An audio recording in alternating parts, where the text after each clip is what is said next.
All right, so this weekend we got UFC 307, which looks way better than the Sphere card in my opinion. I just think the Sphere card was more about the production and everything. This card has a lot more stacked fights on it. Now, for the most part, I still am a fairly casual viewer of the UFC. I was more into it like around like 2010 to 2015 when there was people like Anderson Silva, Chuck Liddell. That was more my time, but I'm still got to learn some of these new fighters. I'm also only going to be talking about the male fights because, women's MMA isn't the greatest, but, actually the press conference was pretty entertaining with Kayla Harrison and Pena. Pena was roasting Kayla Harrison about getting these opportunities when she just got in UFC. And Kayla Harrison was ripping into Julianne Pena, saying she has 15 fights in 15 years, basically roasting her because of her injury history. Be a bit more of a personal affair? Again, I would do that for free, but I really want to be UFC champion. I have more finishes than Juliana has wins, so I don't know what she's talking about. She better slow down. And Kayla just got here to the scene. As far as I'm concerned, Just got here. I've won 2 Olympic gold medals. I've been doing. What does that I have was to do with 6 being in the years UFC? old, honey. What does that have to do with being in the UFC? So, if I have anything to say You about started your career in 2009. You're 10-5. I started in 2018, and I'm 17-1. yeah, it's easy to be 17-1 when you're fighting freaking tomato cans. Who have you Kayla. fought? And that gold medal comeback was pretty good. They're doing a good job building that fight. I'd rather see them fight than the 2 fights that are on the card. So hopefully they win and that fight ends up happening, which I believe that they're both going to win. I don't know much about women's MMA.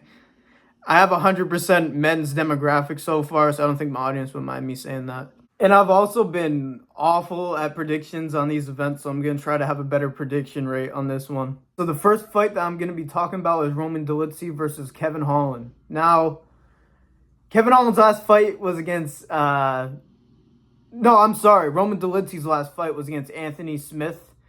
So this next fight is definitely going to be a step up for Dolidze. Kevin Holland's last fight was a guy against Michael, not going to try to say that last name, but he got a first round submission. The fight before that, he fought Michael Venom Page where he got outclassed, but that hype train got ruined by Ian Gary turning into Khabib out of nowhere and making that fight boring, but that was probably the most exciting fight of the year in my eyes, if they actually were going to stand up, but it didn't end up happening. As we know, Roman Dolidze is an elite grappler. Kevin Holland is basically just pretty good at everything. You know what Kevin Holland tends to do in these fights? Like, he chose to stand up the whole time with Stephen Thompson. Then he had a whole excuse after, like, well, I didn't grapple Stephen Thompson. I decided to stand with him, so it is what it is.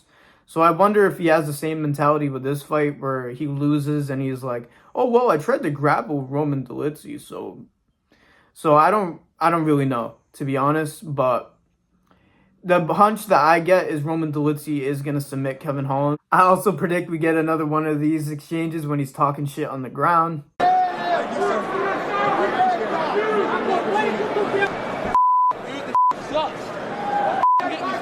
Maybe it's not even considered trash talk. He's kind of just like joking around in there.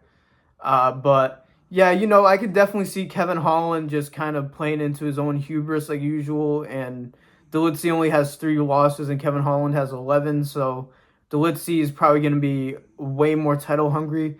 Kevin Holland has also came out in the past and said that he doesn't care about titles before.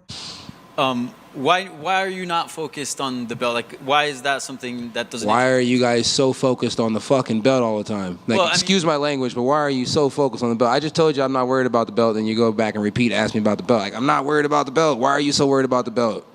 So yeah, if I were to bet and put a prediction on it, I'm picking Dolidze by submission, and I would say the second round, I'll take his elite grappling over Holland's balanced MMA style, and he seems a bit more hungry, so... Okay, so the next fight is Mario Batista versus Jose Aldo. So Mario Batista is an elite Brazilian Jiu-Jitsu fighter. And as you guys obviously know, if you watch UFC, you already know Jose Aldo. He's a bantamweight. Probably one of the bantamweight GOATs, debatably. Has probably one of the nastiest leg kicks the UFC has ever seen. Now, you can look at this fight by just looking at their ages and think it's that simple.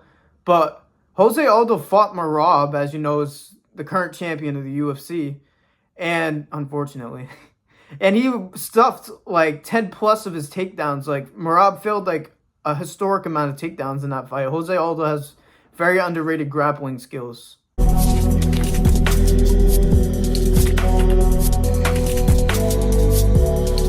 Now, I would show you all of them, but I'm not trying to get copyrighted again. Showtime already copyrighted me like a couple videos ago.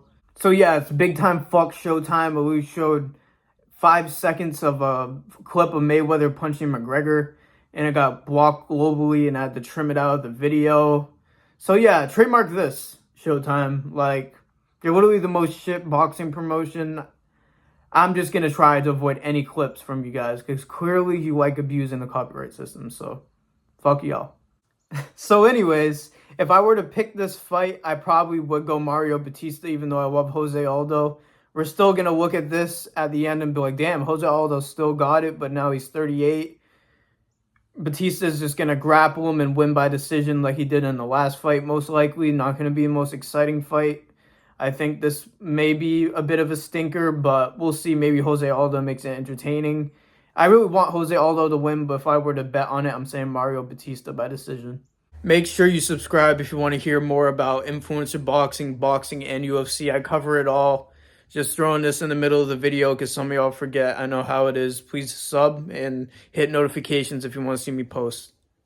All right, now we're going to be talking about the main event. Alex Pereira versus Khalil Rountree. Now, apparently Khalil Rountree has a special move that he has prepared for Alex Pereira. I'm going to be very, I guess, excited to see what that is. He said he's not going to be grappling, which is a bad idea. I'm going to talk about it in a second, but we'll see what this move ends up being. The promotion of this card has been interesting to say the least. They've been doing like games on Instagram, and like Alex Pereira has been posting funny skits like this.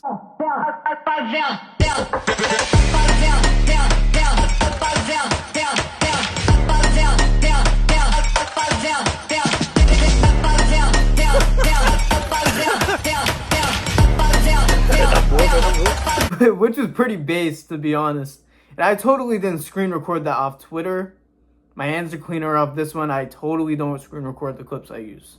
And all jokes aside, I was one of the people that were like, why is this fight even happening? Because if we even look at it stylistically, like wild, hard punches, even though you're hard...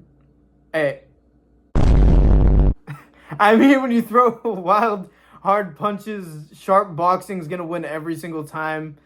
I just feel like Khalil Rountree is going to blitz in there with his cult magic. By the way, this is the battle of the magic, by the way. Khalil Rountree got that cult shit going on with Dominic Cruz. You should read into that if you haven't. And Alex Pereira got the black magic. The battle of the magic, but all jokes aside, Alex's sharp boxing is just going to clip Khalil Rountree coming in one of his blitzes. And I think he knocks him out cold. I just hope it's like a cool flying knee or something. We haven't seen a flying knee since early in UFC with Alex. But most likely, just catch it with Khalil with the left hook of death when he's blitzing in. I'm really curious on what this move is going to be. I wonder if Alex finishes him before he even gets to do the move. Like, this is like a 1-minute fight. If he really tries blitzing Alex, I really think it could be a 1-minute fight. Like, Alex is way too sharp and powerful for that style.